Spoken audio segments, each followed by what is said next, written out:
Hello, John Newquist with 365 Safety. We really have an interesting standard. 1910 242B, compressed air used for cleaning. Compressed air shall not be used for cleaning purposes except when reduced to 30 psi or less, and only with effective chip guarding.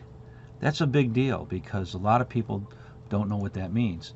This is effective chip guarding by some people. We've got our little chip guard, we got our nozzle that's reduced to 30 psi, all for $30. Wow, pretty good. You got to remember the OSHA fine is minimum of $1,500, and that's going to be a simple solution. But you know, I have to say I was in OSHA for 29 years, and I did not see these chip guards, and but I didn't cite them either because, like I said, we never really had the accident. You can get an embolism if you get the air pushed in, and we've actually had a death in Mississippi in Hattiesburg where they were fooling around and the guy put it down the guy's pants and blew out his rectum and he died from it. So not a simple issue that's, you know, to be ignored. It's something that could kill somebody in a wrong situation. I'll talk to you tomorrow. Have a safe day.